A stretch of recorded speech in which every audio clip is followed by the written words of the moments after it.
इमरान के ढाबे पर एक बूढ़े बाबा जी चाय पी रहे थे। पास में दो नौजवान बैठे हुए थे। इनमें से एक नौजवान बाबा जी से बोला, बाबा जी आपकी उम्र कितनी हो चुकी है? जी बेटा, मैं अपनी जिंदगी के 80 साल गुजार चुका हूँ। आगे कितना जीना है कोई पता नहीं। बाबा जी इन 80 सालों में कुछ ऐसा हुआ हो जो आपको कभी भूला ना हो? बेटा, बचपन से लेकर इस बुढ़ापे तक बहुत सी मुश्किलों से गुजरा हूँ और सभी बातें मुझे अच्छी तरह याद हैं। बाबा जी आप हमें कोई एक वाकया सुना सकते हो अपनी जिंदगी का? बेटा, जब मैं तुम्हारी उम्र का था, किसी काम से मुझे साथ वाले गांव में जाना पड़ गया। घर से थोड़ा बहुत खाना लिया और गांव की तरफ चल पड़ा। दोनों नौजवान बाबा जी की बातों को तवज्जो से सुनने लगे। अभी आधा रास्ता तय कर पाया था कि मुझे रास्ते में एक आदमी ने रोक लिया और मुझे कहने लगा, भाई तुम कहाँ जा रहे हो? तो मैंने उसे बताया, मुझे सलामतपुर गांव जाना है। मगर उस आदमी के जवाब ने मुझे बहुत हैरान और परेशान कर दिया। बाबा जी उसने ऐसा क्या कहा जो आप हैरत ज़दा हो गए? बेटा, उसने कहा, जिस गांव आप जा रहे हैं वहाँ मत जाओ। सलामतपुर गांव अब सलामत नहीं रहा, वो वीरान हो चुका है। अगर तुम वहाँ पर जाओगे तो मारे जाओगे।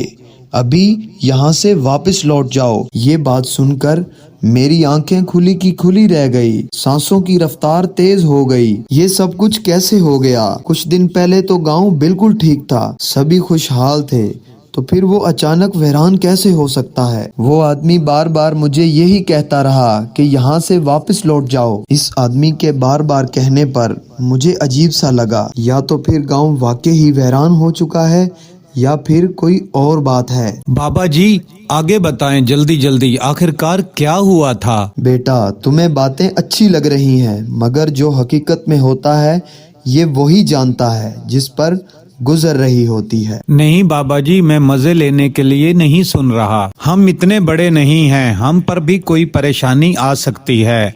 आपकी बातों पर अमल करके परेशानी का हल निकाल सकते हैं। बहुत अच्छा लगा तुम्हारी बात सुनकर, तो फिर आगे सुनो। मैंने उसकी बात को झुटलाते हुए कहा, तुम झूठ बोल रहे हो।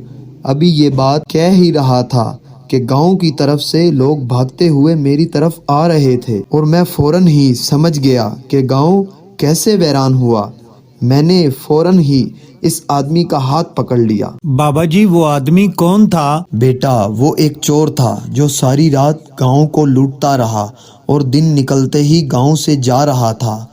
उसने भागने की बहुत कोशिश की, मगर मैंने उसे ऐसे मजबूती से पकड़ रखा था वो आसानी से भाग नहीं सकता था। जल्द ही गांव वाले भी वहां पर पहुंच गए और चोर को पकड़ लिया। गांव वाले मुझे भी इज्जत से अपने गांव लेकर गए। बाबा जी आप तो बहुत बहादुर थे। बेटा, जब भी हक का साथ दोगे तो तुम्हारी हिम्मत खुद ब खुद बढ़ जाएगी। बाबा जी गांव वालों ने चोर पकड़ने का इनाम तो आपको दिया होगा। बेटा, नेकी इनाम लेने के लिए नहीं की जाती, बल्कि एक ईमानदार होने का सबूत देती है। मैं जिस काम से गया था मेरा वो काम आसानी से हो गया। बाबा जी आप किस काम से गए थे इस गांव में? बेटा, वो काम मैं तुम्हें कल चाय पीने पर बताऊंगा। बूढ़ा हूँ, ज्यादा देर बोल नहीं पाता।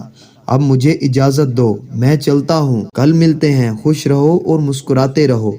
मैं अब चलता हूँ। बाबा जी की बात सुनकर दोनों ने मिलकर फैसला किया कि कल को हम बाबा जी की बातें जरूर सुनेंगे। हाँ भाई, अब मैं भी चलता हूँ। घर वाले मेरा भी इंतजार कर रहे होंगे। कल को याद रखना, जरूर आना।